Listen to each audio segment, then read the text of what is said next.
La sixième lecture. 12:59. All right. Torah portion. The weekly Torah reading, Parsha Shoftim.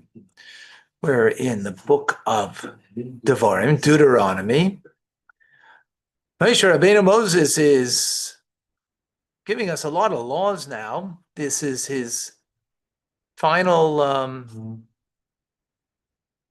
statements before his passing. We are in chapter 19, verse 14. Okay, let's get right into it.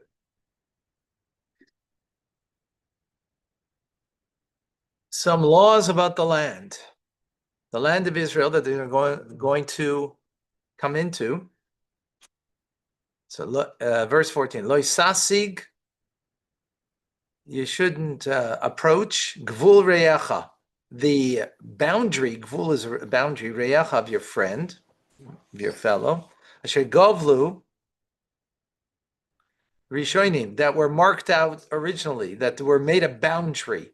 Benachalascha, in your inheritance, asher tinchal, of which you will inherit, ba'aris, in the land, asher Hashem alekecha, that Hashem your God, noisin lecha, that is giving to you, larishta, to possess it.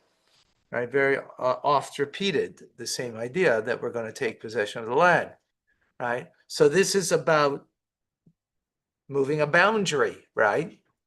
Making, in essence, it's theft, land theft, right? By moving a boundary. But see Rashi, Laisasi gvul, do not move back, don't approach the boundary to move it back. Lashon noseg ocher, it's a term that means they backed away. Shemachzer simen chalukas hakarka la'ocher, that you relocated a marker for the division of the land to the rear, to back, right, to gain more land. The into your fellow's field, right? So you're moving it back into his field, further back into his field, giving you more of a field, right? In order that you should expand your own field. Aren't you bothered? Doesn't it say that you should not rob? This is robbery, right? You're stealing someone's land. So why do we need another prohibition here not to do this? So why is it to come and tell us not to move back the boundary? It teaches us that one who uproots the boundary of his fellow's property, that actually transgress two commandments. Right? Both things are true. I might think that this law applies even outside the land of Israel, right? Talmud Loimer, but the Torah tells us otherwise. Because the verse says in the inheritance that you will inherit, which implies in the land of Israel, when you move a field marker to take property of your neighbor, that you transgress two negative commandments. But outside the land of Israel, you only transgress the prohibition of not to rob. So in the land of Israel, you're two sins you are doing. Outside of the land of Israel, it's only one sin. That's what the verses say. Yes. Huh?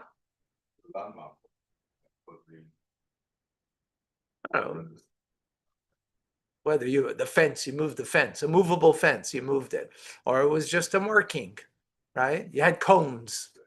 You had cones, and these cones are the marker. It doesn't, whatever it is, it doesn't necessarily mean anything specific. Any kind of marking that you are moving in order to extend your property line, right? This is what it's talking about. It's theft. So this is another prohibition. In other words, you're transgressing two prohibitions, making it even more severe. Okay? In the land of Israel, exactly. Okay, next verse. Lo yokum eid echad, should not arise, stand up. Eid echad, aid is a witness, one witness, beish, in a person, l'chol ovain, for any iniquity, or l'chol chatas, or for any sin. L'chol chet, asher yechta, for any sin that a person might sin. Al pishnei edim, it is upon two witnesses, or al pishloisha edim, yokum davar, or three witnesses that their testimony shall stand. Okay, now we learned this already, so this is a repetition. If you remember the beginning of the first Aliyah, we had this already. So obviously Rashi is going to address what are we learning new in this verse. We even had 2 and 3, right, which made it into a group, which we learned, right? Let's see Rashi. Eid echad, zebana of this is a construct of a paradigm. Kol eid shebetay rishnayim. Witness in Torah means two witnesses. Unless the Torah tells us one for you.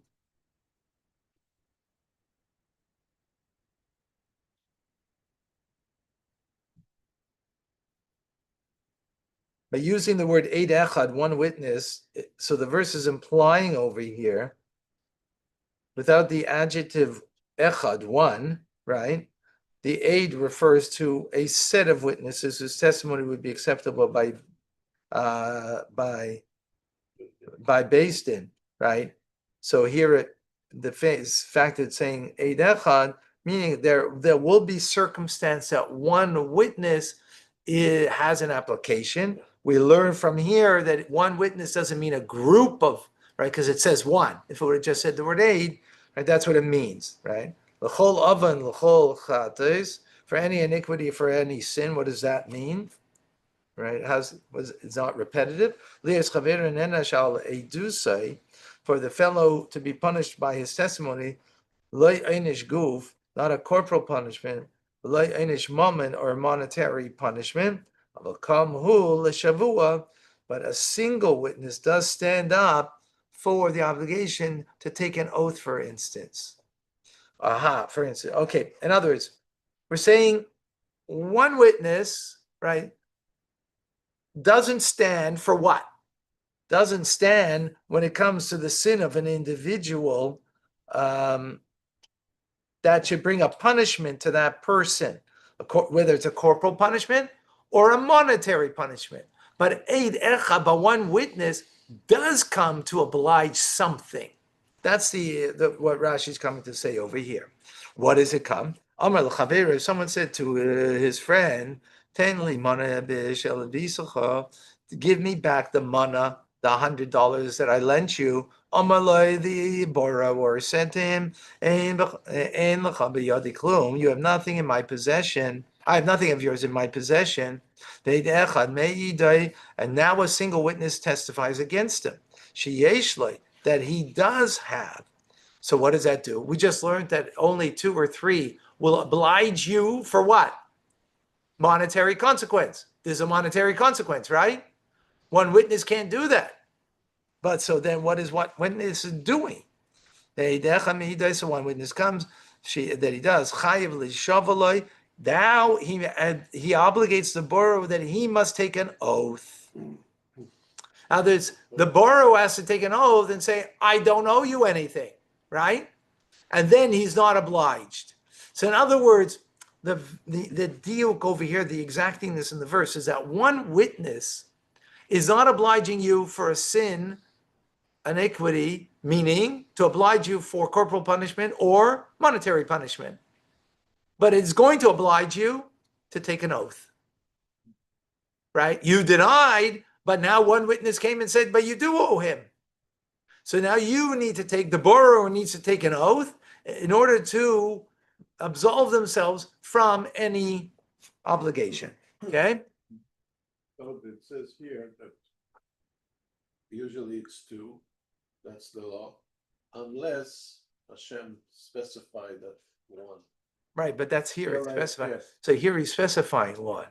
In other words, when is the 1 not work? When it's to create an iniquity and a consequence of obligation.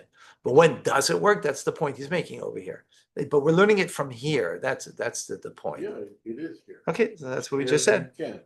That's what we just said. Al Pishna, that's what we just said.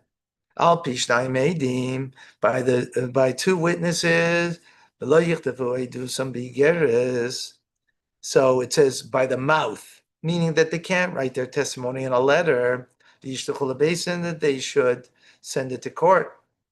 Or that the interpreter should stand or between the witnesses and the judges. Others has to Alpi. Now, why Rashi's learning this over here and he didn't learn it before?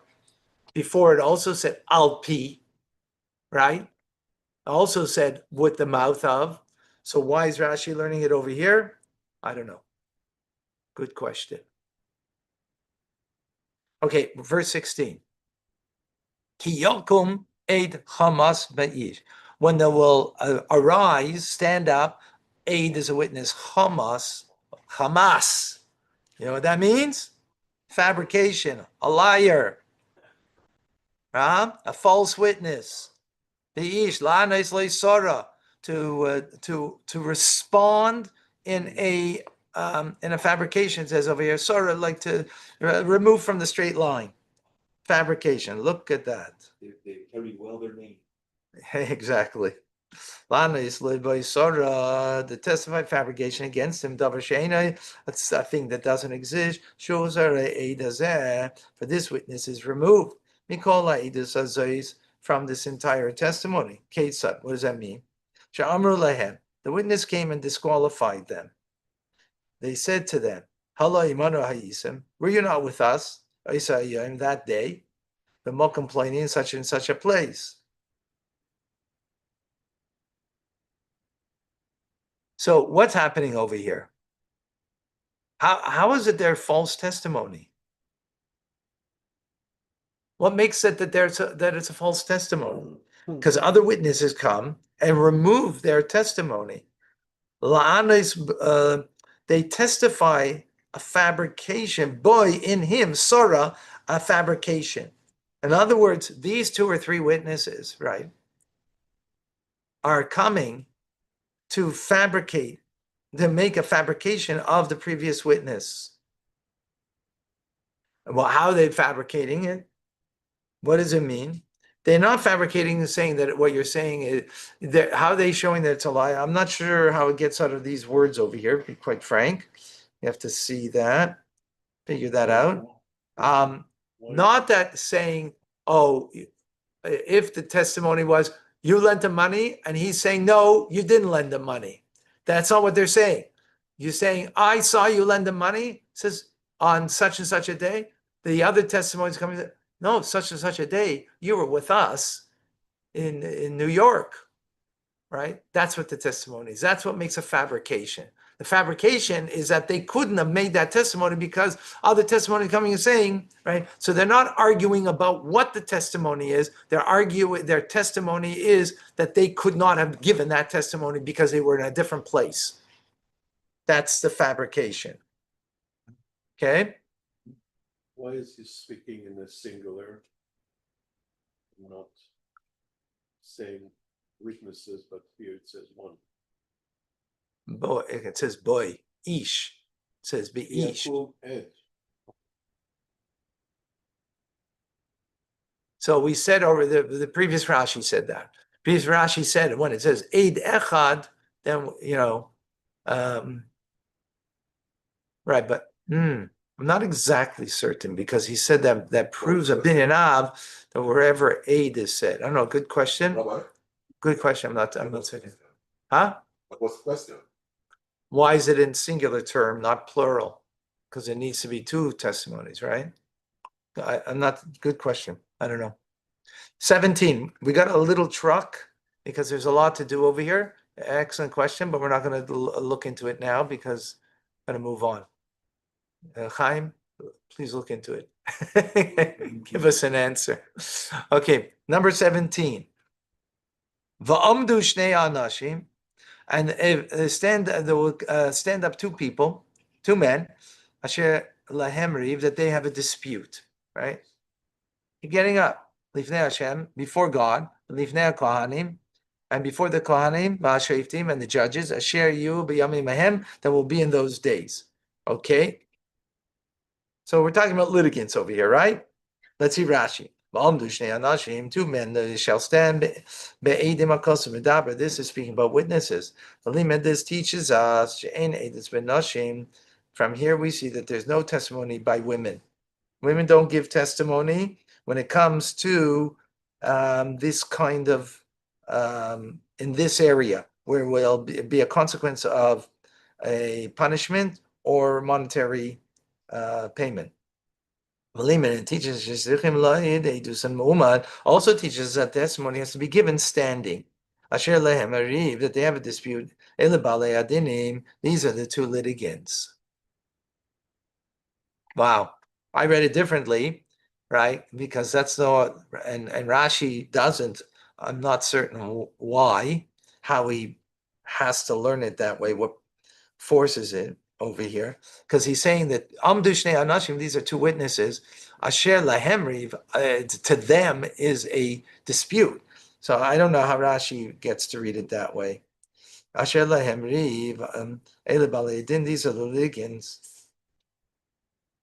Lifnei Hashem, before God, it should seem to them, when you're standing in a court, it should be as if you're standing before God.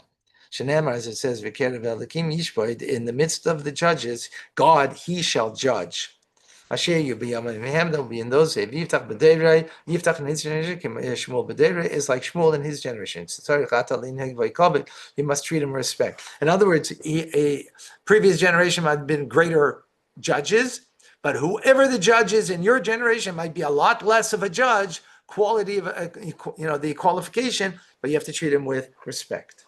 That's what that is saying, right? The Darshu Shoftim, and they will investigate the judges, Hativ, very well, right? They will investigate very well. V'hine, and behold, Eid Sheker, Haid Sheker, the witness was a false witness, the Eid Sheker, and he testified falsely on against his brother. Rashi in 18. The judges shall inquire very well. By the word of those who come to impugn them. They check and investigate those who come to impugn them. With an inquiry, investigation. And behold, the witnesses is a false witness. Wherever it says witness, in the singular, oh, we have our answer here. It means two. It means two. Right?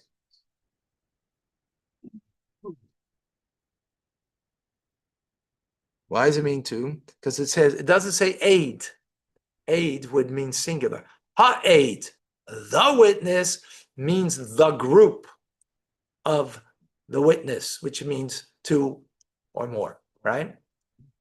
Because it has the hey in it, that's what makes it into a definitive article, and therefore it's giving it more of the noun of what it is.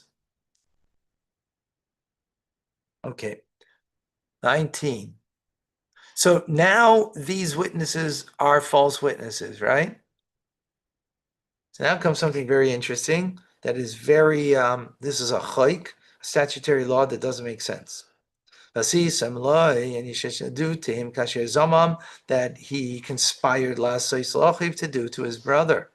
And you shall destroy the evil from in your midst. Right? They wanted to do evil by giving false testimony against somebody, right? So guess what happens to them? Whatever they conspire to do against their fellow, that's what's going to happen to them. Let's see what that means.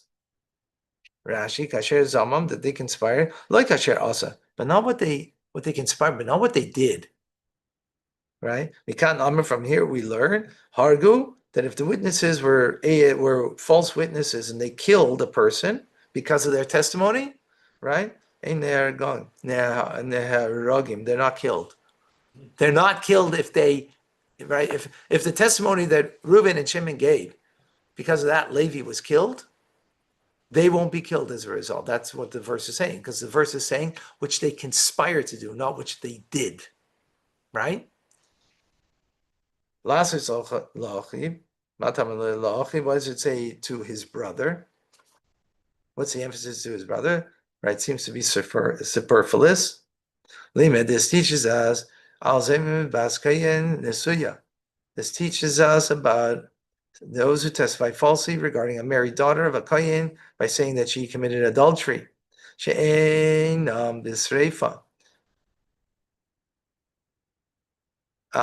they are not put to death by burning. Ella, but rather they're put to death with mitzvahs abayel, by the death of the one who had relations with the married daughter of the kohen, the man.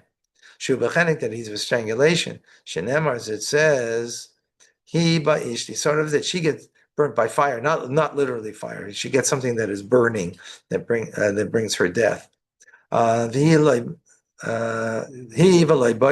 She gets that, but not the one who had relations. The one who had relations, he gets strangulation.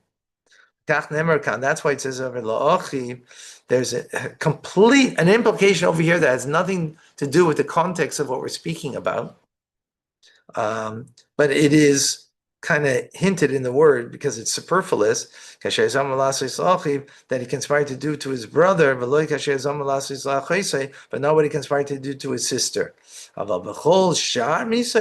all other court-imposed death sentences, the Torah doesn't make a distinction between a man and a woman, right? In other words, they get both the same death penalty in adultery. The man who is a married man and the woman who's a married woman, they committed adultery and they're witnesses, the whole 9 yards of how a person will go get the death penalty, right? So now the witnesses were false witnesses. Again, if it was if it was not a daughter of a kohen, then a regular Israelite or Levite woman, right? And a Jewish man who were both married, they would both get the same death penalty, right? Only in the case of the daughter of a kohen who got married, they both get a death penalty, but there's 4 different types of death penalties, right? But there will be a distinction because the verse makes a distinction in that. Then that's what it means over here, that he conspired against his brother, not his sister, meaning he'll get it in that instance, like when there was false witnesses in the case of the daughter of a kohen who was married and had illicit relations with a Jewish man who was also married. Okay, I hope you got that. And if you didn't, next year we'll come back to it. So,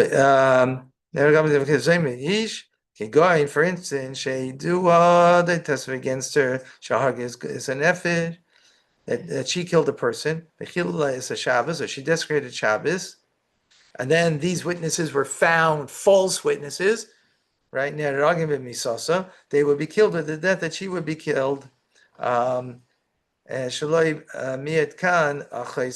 the scripture didn't exclude over here sister, only in situations when the law of Zaymim can be fulfilled against a witness, in the manner that the death of the one who had relations with the married daughter of the Kohen. That's only coming to exclude that. Okay. I don't expect you to really get what Rashi just said, but again, next year. Okay, number 20. Like very quickly, if 2 people conspired to make a false witness. The whole point of the verse over here, we're speaking about false witnesses. Yeah. They're called in Hebrew Edim Zaymamim, right? Zamam, that what they conspire to do, that's what they'll get the death penalty for themselves, right? Not what they did. If the death penalty was, it's very counterintuitive, right? It's a decree of the Torah. Totally counterintuitive. You would think if they conspired, then why should they get the death penalty? In the end, they didn't get killed, right? But that's what they wanted. That's what you get. But because you were false witnesses, right? So you gave false testimony that this woman, daughter of a kohen, she was mechal Shabbos, that she didn't keep Shabbos, right? She did a And there's a death penalty for that if it's two witnesses, right? So you are going to get that death penalty yourself equally what she would have gotten. The same form also. Okay? Why just daughter of Cohen? And the verse says, Other women. it's not here. We don't learn it here. We learn it elsewhere, but it's a Okay, verse 20. Hanisharim, those that remain, Yishmu, they shall hear, v'yirou, and they shall fear.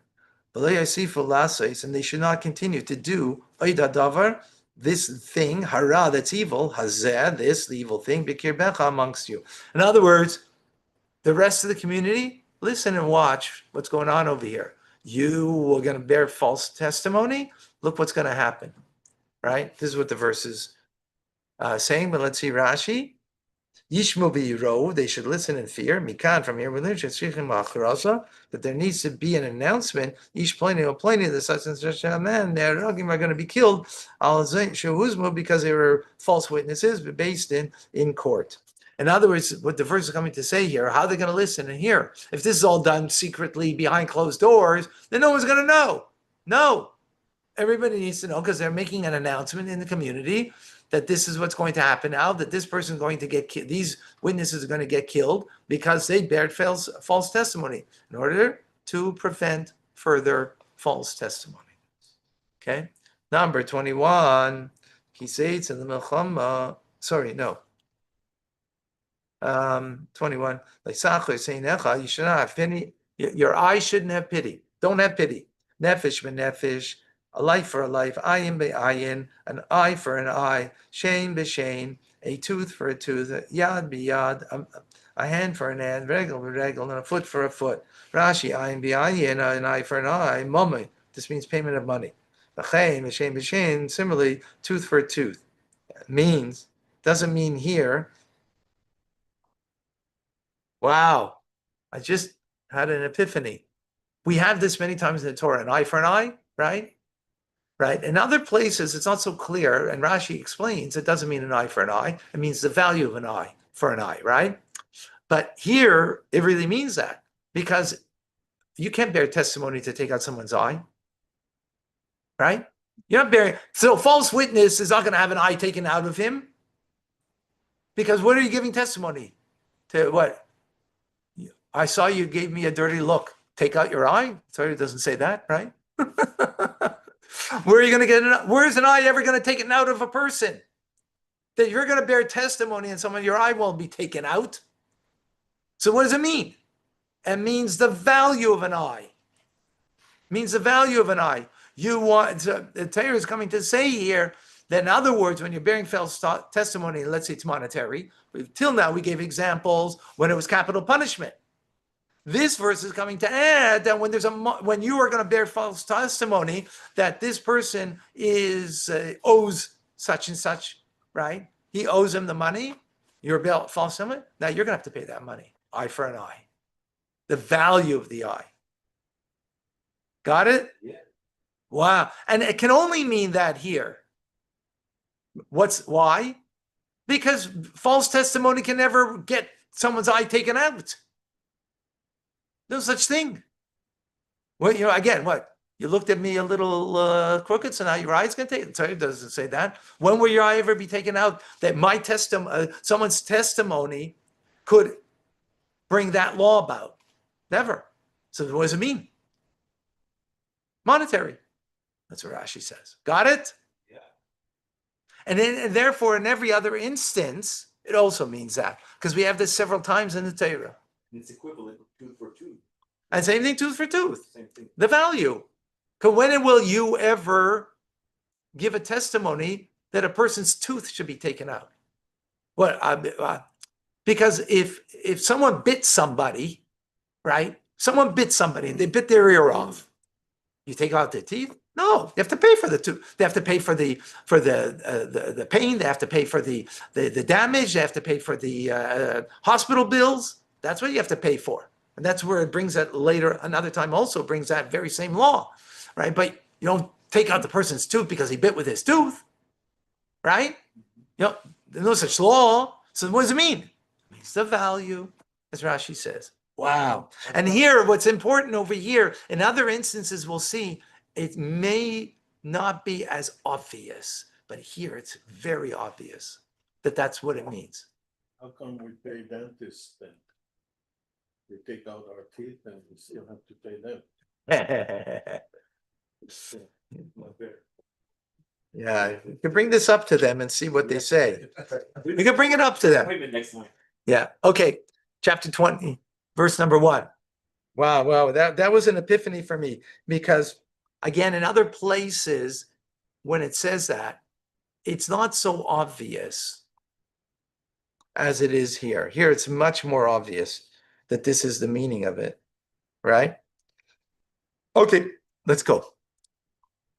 When you go out to battle, upon your enemy, and you're going to see a horse, and a chariot.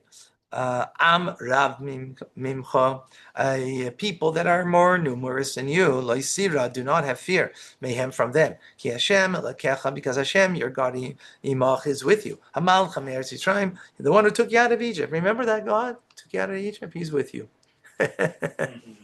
Okay. Yeah, Rashi number 1 says when you go out to battle,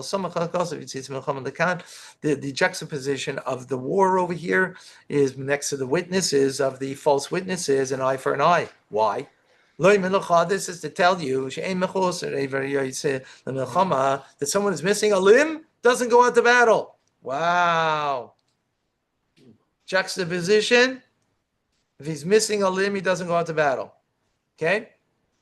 Alternative explanation is to tell you that if you carry out righteous judgment, you are assured that you go to battle and you'll be triumphant. Likewise, King David said, he said, I practice justice and righteousness. He says in Psalm 119, do not leave me to my oppressors. Upon against your enemy, they should be like in your eyes like enemies. Don't have mercy against them, for they will not have mercy on you. Oh boy, did we ever see that through history. Whoa, very clear. A Jew is commanded to not to have mercy. You know why? Because he will have mercy. Look what's going on in Israel now. Oh my gosh. This verse needs to be taught today in Israel to those protesting. Oh, wow. To show that Whoa. Unbelievable. I'm going to send that to Rabbi Whitman. Unbelievable. You know that he is like to the left. Yeah. Whoa. Because Torah has to tell us not to have mercy because a Jew is going to have mercy. Don't have mercy because they will not have mercy on you. See them in your eye. Oh my gosh. Is Torah, this was not written 3,337 years ago. This was written right now. I'm blown away. I'm just blown away. He has to make an effort. The Jew has to make an effort not to have faith. Yeah. Sus, horse, and a chariot. In my eyes, they're considered like one horse. Right? It says in the singular. Right? Yisasuf, and you're going to see a horse, not horses. What do you mean? Go to war, you're not going to see one horse, right? You're not going to see one tank. You're going to see many. In my eyes, are considered as nothing like one horse. Likewise, it says in the book of Judges. That you strike Midian as a single man. Likewise, it says in Exodus. It says when Parah came, when they were against the sea, it says as one horse. Right? Why does Rashi bring from King David before it brings from the book of Exodus? Good question. Right? Because he should bring from Chumash first and then Tanakh. Right. Rav Mimcha, there are more numerous than you. Beinecha hu rav. In your eyes, they seem numerous. Ava beinai, but in my eyes, they ain't rav. They're not numerous. It's interesting, a different play on that, different twist over here. First it was su singular, and here it's multitude. Why the change? I don't know. Okay, verse number 2, we got to really truck, okay? And it will become when you draw near to the battle. And the kohen will come close. And he will speak to the people. Kohen's going to speak. They draw near to war. Just as your departure from the boundary, from the border of your land. The Kohen will approach. He's anointed for this task. This is a special task for specific Kohen. And he's called Meshuach L'Milchama, anointed for war. Interesting why Rashi says that over here, because where does he get that from these words? Because it says Ha-Kohen. Again, hey, not Nigash Kohen, not a Kohen, but the Kohen. Who's the Kohen? The anointed Kohen, right? Who's specific for this task. And he shall speak to the people. B'lashon HaKodesh mean he's going to speak in the Hebrew language. Okay, this is very interesting. Let's follow. Number 3. And he say to them, Shema Yisrael, hear Israel, or O Israel, if you are got Irish descent. Atem krevim hayom, you're coming close today to battle. Al aveichem, upon your enemy. Al yerech lebavchem, do not have fear, be faint in your heart. Al tiru, and don't be scared. Al techbazu, and do not panic. And don't break down because of them, before them. Okay, Rashi, lots over here. Let's go. Shema Yisrael, hear, O Israel. If you have no other merit, but only saying Shema. That's the only thing you do. You are worthy that Hashem should save you. And why does it say Shema Yisrael? What is it, Shema Yisrael? What's the point over here? This is it. Well, there's another thing that we have to make sure that every soldier is saying the Shema. Wow. Unbelievable what's going on here. Oh my gosh. How come I never saw this? I never hit me in the head like this. I probably didn't. I just forgot. Against your enemies.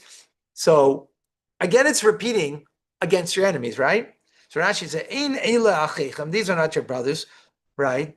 To be aware, she'im tiplu b'yadam, that if they fall into your hand, eichem erachim aleichem, and they will not have that you will if you fall into their hands, and they will not have mercy on you. Ein zu melchamas Yehuda im Israel. This is not a war of Judah with Israel. Shenemar, there it says, "V'yakuma hanashim asher nikvu Mishemus, the men designated by name, they arose, Ziku b'shivya, and they took hold of captives, V'chol me'aru mehem, he'll be sure, and they clothed their naked, Mina shala, from the spoils, V'yalbishem, they clothed them, V'yanulam, and they put shoes upon them, V'yachilam, and they fed them, V'yashkum, and they gave them to drink, V'yasuchum, and they anointed them with oil, V'yanaluam, V'chamarem, the whole Kaishel, and they led them by donkeys, all who stumbled. In other words, because they couldn't walk properly because they were injured. And they brought them to Jericho, the city of palms, with their brothers, and they were returned to Shemra, to Samaria. Ella. And other, that's what Jews did with each other when there was a battle between them, right? But not here. You're going against your enemies. Strengthen yourself for the battle.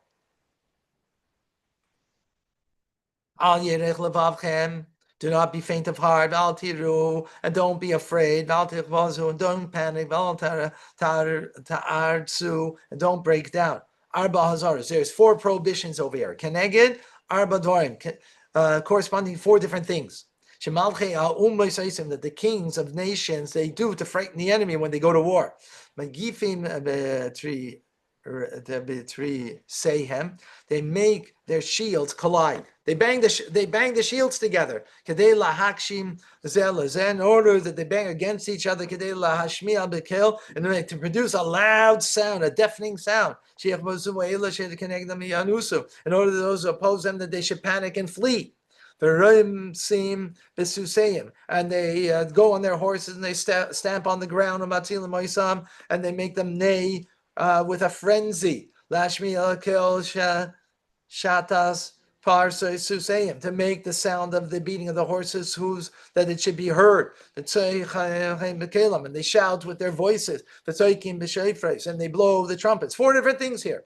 That the others producing other sound producing devices, they do, right, to bring all of these 4 things. Therefore it says, don't be faint of heart by the neighing of the horses. Don't be afraid from the colliding of the shields. And don't panic from the voice, the sound rather of the horns. And don't break down from the sound of their shouting. Wow. Okay, number 4.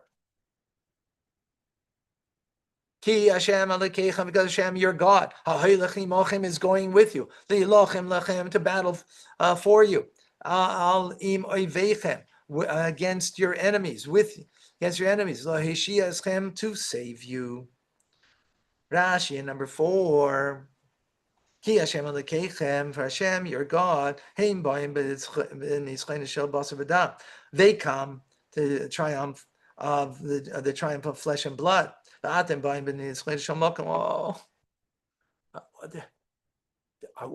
Chaim, we have to teach. We have a big responsibility. We have to publicize this like huge, right? They're going in the name of their own flesh, their own victory, in the name of them, right? America, make America great again, right? Make the Irish great again. Make everybody's about making themselves great, right? But you're coming in the triumph of God. The Philistines, they came. Oh my gosh, who are the Philistines? They are the forerunners of Palestinians. That's what they're called, Palestinians. Palestine is called because of the Philistines. Well, this is like open prophecy over here. Philistines came in the hope of Goliath to triumph. What was his end? He fell. And they fell with him. Who goes with you? Who goes with you? The camp of the ark. Wow. Oh my gosh. Got to do something big time over here. I'm like out of my skin right now. And the officers shall speak Elam to the nation, Lamor saying. So the Kohen, he said about not fearing, right? The 4 different kinds of, right? Now the officer is coming, right? And he's speaking Elam to the people, Lamor saying, who is a person who built a new home and did not yet inaugurate his home? Right, you just built a new home, and you didn't know. Yelech, he should go. And return to his house. Right? Remember, we're standing here before the war. They're all armed. They're ready to go. Now the officer is saying, "Oh, you know what? If you just built yourself a home and you didn't inaugurate it, don't fight. Go home." Right? Because perhaps you'll die in the battle. The ish acher, and another man, he will now take over your home and he will inaugurate it. Was it an obligation? You had to leave? Well, good question. Excellent question. Let's go further and we'll see. He did not inaugurate. He didn't live in it. Haskala is a word of a beginning. In other words, to begin to live in it, right? Another man will inaugurate. This is a sorrowful matter for this individual, that he's going to die in battle and he will never have had the opportunity to live in his home, right? Verse number 6. Who is the man asher not kerem, that he planted a vineyard and he did not yet chilai profane it. Is literally what, right, like Chil Hashem, right? Meaning he did not bear the fruit from it. Yelech, he should also go v'yashu lebesa and return to his pen yamus the Muhammad. Perhaps he will die in battle. The ish ache and yichalenenu, another person will profane it. Literally, what it means. But let's see Rashi number 6. He did not profane it. He didn't redeem it. B'shana revius in the 4th year. Shaperes to unim la'achlam b'Yerushalayim, because the first 3 years you're not allowed to have a benefit from your vineyard, from your produce, right? That's called Orla. The 4th year, you can only have benefited in Jerusalem. Only in the 5th year can you have personal benefit, meaning at home. So the 4th year, that doesn't mean you didn't profane it. Because it's holy. So you didn't get a chance now to bring it to Jerusalem and celebrate there in Jerusalem with your fruits because of the 4th year. So you are in your 4th year you planted your vineyard and you didn't get an opportunity to do that, right? This is who we're talking about. Or he didn't redeem it, make it profane by redeeming it into money. And to take the food, the money, and redeem it in Jerusalem, right? And have the celebration there with the fruits. Wow. Verse number 7. Who is a man that has betrothed a woman, but you not take her yet as a full wife, right? Because he only betrothed her. He didn't do chuppah, but he only betrothed her. He should go and return to his home. Perhaps he will die. In battle. And another man will take her. Rashi has nothing to say about this. Well, no, 1 second. Pen Yamus Milchama, Yoshev Pen Yamus, he must return because perhaps he will die. She'im la yishma ledivre akayin, badai hu yamus. If he doesn't listen to the kayin, he deserves to die. Wow. Why didn't Rashi say that earlier? What the heck? Here by marrying a woman, so here kind of you get it maybe, right? Because here, you're affecting your betrothed, the betrothed woman. She's betrothed to you, and she wants to marry you. Now you went ahead and battled, and you died. You're deserving to die. So maybe it's only here that bothers Rashi. Why is it saying here again? Anyway, sorry, we need to look into it. Okay, let's go.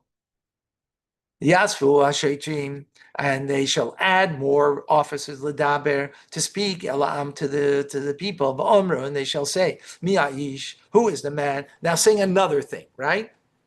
Hayare, who is fearful? Verachla halevav, and is faint of heart. Yelach, he should also go. Yol shall the base and return to his home. Why? In order that he should not melt the hearts, the echav of his brothers, like his heart. Right, he's going to be faint of heart, so he's going to affect the rest of the soldiers. We can't have that. You got to go home. Let's see Rashi.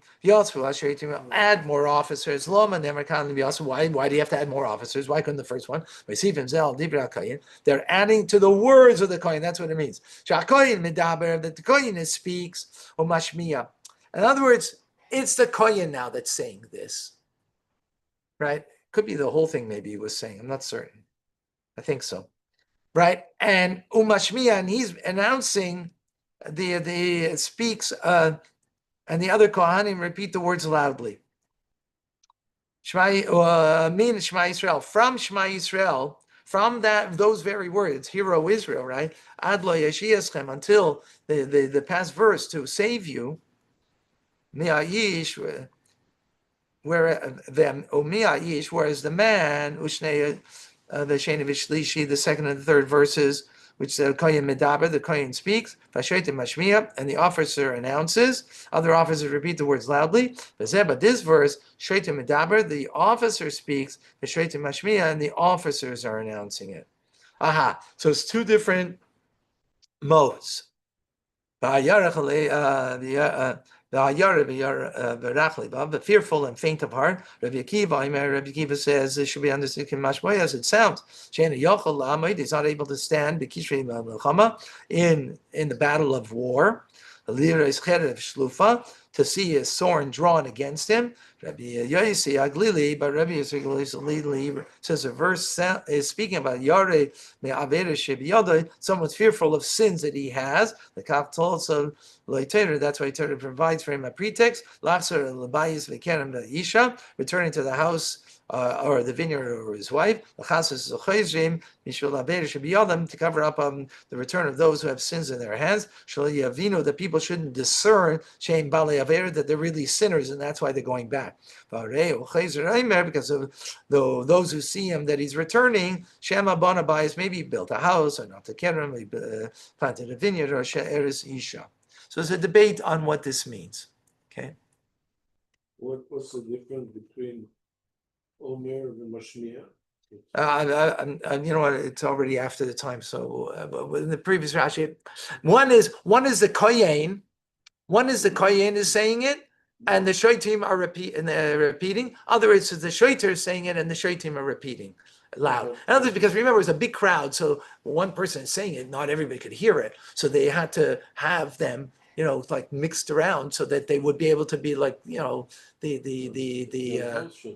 Huh? They're both Shotrim. Yeah. Who's Mashmiya?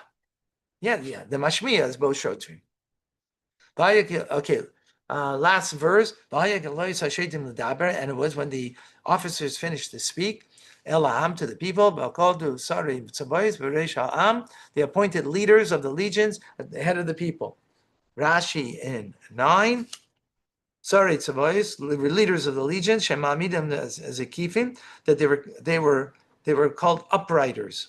Milifnim in front of the troops, melachreim, and they were behind them. Keshilim shel barzim b'yideim, and they had iron axes in their hands. Hom misharitz. At this point, if you didn't return and you stayed to fight, right? You stayed to fight. And now you want to retreat.